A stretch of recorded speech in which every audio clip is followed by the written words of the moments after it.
السلام علیکم ورحمۃ اللہ وبرکاتہ. اعوذ باللہ من الشیطان الرجیم. بسم اللہ الرحمن الرحیم. یا ایہا الذین آمنوا لا تأکلوا الربا اضعافا مضاعفة واتقوا اللہ لعلکم تفلحون. واتقوا النار التي اعدت للكافرین واطیعوا اللہ والرسول لعلکم ترحمون. اے ایمان والو، بڑھا چڑھا کر کے سود مت کھاؤ اور اللہ تبارک و تعالیٰ سے ڈرو تاکہ تم کامیاب ہو جاؤ، اور اس جہنم سے ڈرو جو کافروں کے لیے تیار کیا گیا ہے، اور اللہ تبارک و تعالیٰ کی اطاعت کرو، رسول کی اطاعت کرو تاکہ تم پر رحم کیا جائے. معزز سامعین کرام، سورہ آل عمران سورہ نمبر 3 اور اسی صورت سے ابھی آپ کے سامنے آیت نمبر 130، 131، 132، 130، 131، 132، یہ 3 آیات ابھی آپ کے سامنے تلاوت کی گئی اور تینوں آیتوں کا ترجمہ بھی آپ کے سامنے پیش کیا گیا. معزز سامعین کرام، آیت کریمہ کے ترجمہ سے آپ نے اندازہ لگایا ہوگا کہ اللہ تبارک و تعالیٰ نے ان تینوں آیات کے اندر خاص طور سے مسلمانوں کو اللہ اور اس کے رسول کی اطاعت کرنے کا حکم دیا ہے، اللہ تبارک و تعالیٰ کا تقوی اختیار کرنے کا حکم دیا ہے، اور ساتھ ہی ساتھ سود کو بڑھا چڑھا کر کے کھانے سے منع کیا ہے. لیکن آپ کو معلوم ہے، اور یہ بات شریعت کی دلیلوں سے بالکل واضح ہے، عام مسلمان اس بات کو جانتے ہیں کہ سود مطلق حرام ہے، یعنی بڑھا چڑھا کر کے کھانے کا نہیں، بالکل حرام ہے. یہاں پر جو بڑھا چڑھا کر کے کھانے کے بارے میں کہا گیا ہے وہ زمانہ جاہلیت کی ایک عادت ہے، لیکن ہم آپ کو بتلا دیں کہ اللہ تبارک و تعالیٰ نے سود کو کمپلیٹلی حرام قرار دیا ہے. کمپلیٹلی اللہ تبارک و تعالیٰ نے قرآن کریم کے سورۃ البقرہ آیت نمبر 275 میں بیان فرمایا وَأَحَلَّ اللَّهُ الْبَيْعَ وَحَرَّمَ الرِّبَا. اللہ تبارک و تعالیٰ نے کاروبار کو، تجارت کو حلال قرار دیا ہے اور سود کو حرام قرار دیا ہے. پیسہ دے کر کے اس پر پیسہ کمانا، پیسہ قرض پہ چلا کر کے اس پر پیسہ کمانا، یا بینکوں میں ڈال کر کے اس سے پیسہ حاصل کرنا، یہ سب سود کی قسمیں ہیں جو مختلف قسمیں ہیں. تو اللہ تبارک و تعالیٰ نے قرآن کریم میں بالکل کلیئر بول دیا ہے کہ اللہ تبارک و تعالیٰ نے تجارت کو حلال قرار دیا ہے اور سود کو حرام قرار دیا ہے. اور سود کتنا سنگین جرم ہے کہ آپ اس کے بارے میں اندازہ ابھی لگا لیں گے. لیکن آج کے ڈیٹ میں مسلمانوں کا حال یہ ہے کہ چاہے کسی بھی طریقے سے ہو، اگر سود کا مال مل جائے تو چلے گا. یعنی کسی نہ کسی طریقے سے مسلمانوں کی اکثریت اس کے اندر مبتلا ہے. آپ دیکھیں گے بہت سارے مسلمان سود پہ پیسہ اٹھا لیتے ہیں. بات کیجئے تو کہیں گے مجبوری ہے. گھر بنانا ہے تو لون لے لیا، سود پہ پیسہ اٹھا لیا، کہیں گے مجبوری ہے. جبکہ اس سے پہلے بھی ہم نے اپنے مختلف بیانوں میں ایک مخلص عالم دین کا ایک قول آپ کے سامنے بیان کیا تھا. عالم دین نے کہا، میرے دوست ہیں، کہ اگر زندگی میں کبھی سود کھانے کی نوبت آ جائے یا سود لینے کی نوبت آ جائے یا سود پر پیسہ اٹھانے کی نوبت آ جائے، اپنی زندگی کو ہار جانا، مر جانا، لیکن سود نہیں لینا. کیوں نہیں سود لینا؟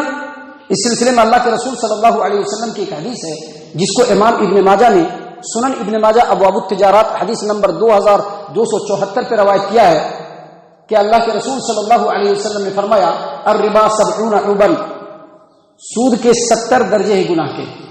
ایسرھا ان ينكح الرجل امه، اور اس میں سب سے آخری درجے کا گناہ کیا ہے؟ انسان اپنے ماں سے نکاح کر لے. سوچئے کتنا بدترین درجے کا گناہ ہے کہ سود کے 70 درجے ہیں گناہ کے، اور اس میں سب سے کم جو درجہ ہے وہ یہ کہ انسان اپنے ماں سے ہی نکاح کر لے، اپنے ماں سے ہی شادی کر لے. سوچئے ماں بہن کی کتنی بڑی عزت ہے، کتنا احترام ہے. غلیظ سے غلیظ اور گھٹیا سے گھٹیا آدمی بھی اپنے ماں کا اور اپنے بہن کا احترام کرتا ہے. لیکن اللہ تبارک و تعالیٰ نے یہاں پر بتلایا کہ سود اتنا بدترین گناہ ہے کہ انسان سب سے کم ترین درجہ گناہ اس کا یہ ہے کہ انسان اپنے ماں سے ہی نکاح کر لے، اپنے ماں سے ہی بدکاری کر لے. معزز سامعین کرام، سود کو ہر حال میں اللہ تبارک و تعالیٰ نے حرام قرار دیا ہے. سود کے اوپر اللہ تبارک و تعالیٰ نے لعنت فرمائی ہے. سود کے اوپر پیارے رسول صلی اللہ علیہ وسلم نے لعنت فرمائی ہے. دیکھیے صحیح مسلم کتاب المساقات حدیث نمبر 1598 نمبر کی روایت ہے جابر بن عبداللہ رضی اللہ عنہ اس حدیث کے راوی ہیں، وہ کہتے ہیں کہ لعن رسول اللہ صلی اللہ علیہ وسلم آکل الربا وموکلہ وکاتبہ وشاہدیہ، اللہ کے رسول صلی اللہ علیہ وسلم نے سود لینے والے کے اوپر اور سود دینے والے کے اوپر، سود لینے والے کے اوپر بھی، سود دینے والے کے اوپر بھی. آج لوگ کیا کہتے ہیں، بہت مجبوری تھا اس لیے سود پر پیسہ اٹھانا پڑا، گھر بنانا تھا اس لیے سود پر پیسہ اٹھانا پڑا، لون لینا پڑا، فلاں کام کرنا تھا اس لیے لون لے کر کے کام کرنا پڑا، کاروبار کرنا تھا اس لیے لون لے کر کے کام کرنا پڑا. اللہ کے رسول صلی اللہ علیہ وسلم نے لعنت فرمائی ہے جو سود لیتا ہے اس کے اوپر بھی، جو سود دیتا ہے اس کے اوپر بھی، وکاتبہ، اور سود جو لکھتا ہے. سود لکھنے کا کام جانتے ہیں نا لوگ، بڑے شوق سے بینکوں میں کام کرتے ہیں. بعض احباب نے ہم سے تو باضابطہ بحث کر لیا ہے اس موضوع پر کہ نہیں، بینک میں کام کرتا ہے آدمی، اپنی محنت کرتا ہے اور محنت کا وہ پیسہ لیتا ہے. اللہ کے رسول صلی اللہ علیہ وسلم فرمایا لکھنے والے سود کے ٹرانزیکشن کو انٹری کرتے ہیں. کس کے ذریعے سے؟ کمپیوٹر کے ذریعے سے کرتے ہیں نا انٹری. اتنا سود اس کا آیا، ادھر سے اتنا سود گیا، فلاں کسٹمر کا اتنا انٹرسٹ جا رہا ہے اس کے اکاؤنٹ میں ڈالو، وہ سب لکھتا ہے.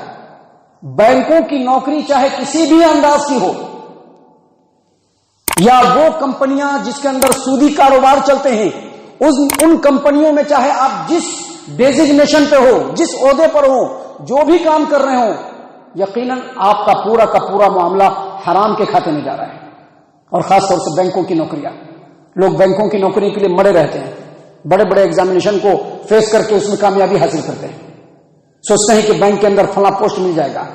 اللہ کے رسول صلی اللہ علیہ وسلم نے لعنت فرمائی کس کے اوپر؟ سود لینے والے کے اوپر، سود دینے والے کے اوپر، سود کے ٹرانزیکشن کو لکھنے والے کے اوپر، اور سود کے اوپر گواہ جو دو بنتے ہیں ان کے اوپر بھی لعنت فرمائی ہے. اور صرف اللہ کے رسول صلی اللہ علیہ وسلم نے لعنت نہیں فرمائی ہے، بلکہ اللہ تبارک و تعالیٰ نے بھی لعنت فرمائی ہے. دیکھیے مسند احمد، مسند عبداللہ ابن مسعود، حدیث نمبر 3809 نمبر کی روایت ہے.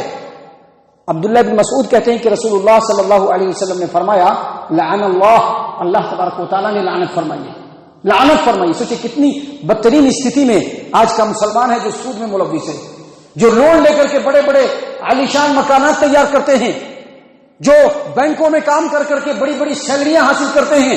دیکھیے کتنے بدترین استھتی میں ہے وہ. دنیا کے اندر جو پیسے ہیں وہ بھی ان کے ناپاک ہیں، اور آخرت میں جب وہ پہنچیں گے تو بھی ناپاکی کے عالم میں ہی پہنچیں گے، اور ان کے اوپر مختلف قسم کا عذاب ہوگا. اللہ تبارک و تعالیٰ کے بارے میں اللہ کے رسول صلی اللہ علیہ وسلم نے فرمایا لعن اللہ تبارک و تعالیٰ نے لعنت فرمائی ہے کس کے اوپر؟ آکل الربا، سود لینے والے کے اوپر، سود کھانے والے کے اوپر، وموکلہ، سود کھلانے والے کے اوپر، وشاہدیہ، سود کے اوپر جو دو گواہ بنتے ہیں اس کے اوپر، وکاتبہ، اور سود کے ٹرانزیکشن کو لکھنے والے کے اوپر. معزز سامعین کرام، سود تو کمپلیٹلی حرام ہے. سود لینا بھی حرام ہے، سود دینا بھی حرام ہے، سود کے اوپر گواہ بننا بھی حرام ہے. کوئی سودی کام چل رہا ہے تو ہرگز گواہ مت بنیے، سودی معاملہ چل رہا ہے ہرگز گواہ مت بنیے. ہمارے سماج و معاشرے میں ایسے بہت سارے معاملات ہوتے ہیں، سماج و معاشرے کا دیکھ کر کے لوگ اس کے گواہ بن جاتے ہیں. ہرگز گواہ مت بنیے، اس کو بتلائیے. اگر اللہ تبارک و تعالیٰ نے ایمان دیا ہے اور ایمان کے ساتھ ساتھ اپنے اندر اگر تقوی اور پرہیزگاری ہے تو ہمارے سماج و معاشرے میں ہمارے ساتھ بیٹھنے والے، ہمارے معاشرے میں رہنے والے، ہمارے ارد گرد گھومنے والے اگر وہ غلطی پر ہیں تو ان کو بتائیے. اگر نہیں بتائیں گے تو کل قیامت کے دن اللہ تبارک و تعالیٰ کے یہاں پوچھ ہو جائے گا. سارے معاملات کیا آپ نے ان کے ساتھ، حق بات کیوں نہیں بتایا آپ نے ان کو؟ سب کام تو کرتے تھے، آتے جاتے سلام کرتے تھے، باتیں کر لیتے تھے، خوشی اور غم میں شریک ہو جاتے تھے، ان کے ساتھ کھاتے پیتے تھے، معاملات کرتے تھے، کاروبار کرتے تھے، سارا کام کرتے تھے. یہ جو غلط کر رہے تھے تو کیوں نہیں بتایا آپ نے؟ کیوں نہیں بتایا؟ فَإِنَّمَا عَلَيْكَ الْبَلَاغُ، آپ کا کام ہے بتلانا. بتلائیے ان کو کیا آپ غلط کر رہے ہیں. چہ جائے کہ ان کا دل رکھنے کے لیے کہیں سماج و معاشرے میں ہم کو لوگ غلط نظر سے نہ دیکھنے لگے، کہیں جہاں پر کچھ فائدے آنے والے ہو کہیں وہ فائدے نہ رک جائیں. اب ان کے غلطی میں بھی شریک ہو گئے، ان کے گناہ میں بھی شریک ہو گئے. دنیا میں پھنس گئے تو کوئی مسئلہ نہیں، لیکن آخرت میں پھنس گئے تو کوئی رستہ نہیں ملے گا. ہم نے اس سے پہلے بتلایا تھا کہ اللہ کے رسول صلی اللہ علیہ وسلم فجر کی نماز پڑھا رہے تھے جنوں کی ایک جماعت گزری، قرآن کو سنا اور ایمان لے آئے، اور اپنے قوم میں جا کر کے اپنے لوگوں کو ڈرایا کہ دیکھو ایسی ایسی آیتیں ہم نے سنی ہیں، جو توریت کے بعد ہم نے اس طرح کی آیت سنی ہے، اور دیکھو جو داعی دعوت دے رہا ہے اس کو قبول کر لو، اور دیکھو اللہ تبارک و تعالیٰ کو نہ تو تم دنیا میں عاجز کر سکتے ہو اور نہ آخرت میں عاجز کر سکتے۔ دنیا میں لوگوں کے سامنے پھنس جائیں گے، لا باس ولا حرج، زندگی تو کیسے بھی کٹی جائے گی، لیکن آخرت میں اللہ تبارک و تعالیٰ پوچھ لے گا کہ آپ کو تو معلوم تھا، آپ نے بتایا کیوں نہیں؟ ہرگز گواہ مت بنیے، کیونکہ جو گواہ بنتا ہے اس کے اوپر بھی لعنت، اور جو سودی ٹرانزیکشن کو لکھتا ہے اس کے اوپر بھی لعنت ہے۔ لہذا سود جو ہے وہ کمپلیٹلی حرام ہے، مطلقاً حرام ہے۔ لیکن یہاں پر اس آیت کریمہ میں اللہ تبارک و تعالیٰ نے زمانے جاہلیت کی ایک قسم کو بتلایا ہے۔ زمانے جاہلیت میں کرتے کیا تھے؟ زمانے جاہلیت میں سود پہ پیسہ چلا دیتے تھے۔ اب مدت مکمل ہو گئی اور جس نے قرضہ لیا تھا وہ قرضہ نہیں ادا کر پا رہا ہے، تو اس کو کیا کہتے تھے؟ یا تو میرا قرضہ ادا کرو یا پھر اضافہ کرو، یا تو قرضہ ادا کر دے یا پھر اضافہ کر دے۔ اب وہ آدمی آتا کہتا کہ ٹھیک ہے اضافہ کر دیتے ہیں، یعنی قرض دینے کی مدت کو بڑھا دیتے ہیں۔ تو جب وہ قرض دینے کی مدت کو بڑھاتا تو یہ بھی سود کی رقم کو بڑھا دیتا تھا، جیسا کہ آج کل ہمارے سماج و معاشرے میں آپ نے سنا ہوگا چکروردی بیاج، یعنی بیاج در بیاج، یعنی جو بیاج ہے اس پر بھی بیاج لگے گا، پھر بیاج جو ہے اس پر بھی بیاج لگے گا۔ اب اصل جو ہے وہ 1 لاکھ کا اور بیاج سب مل کر کے 10 لاکھ روپیہ ہو گیا۔ یہی چیز تھا مانتے ہیں کہ جو اصل رقم ہوتی تھی اس کا کئی گنا زیادہ ہو جاتا تھا۔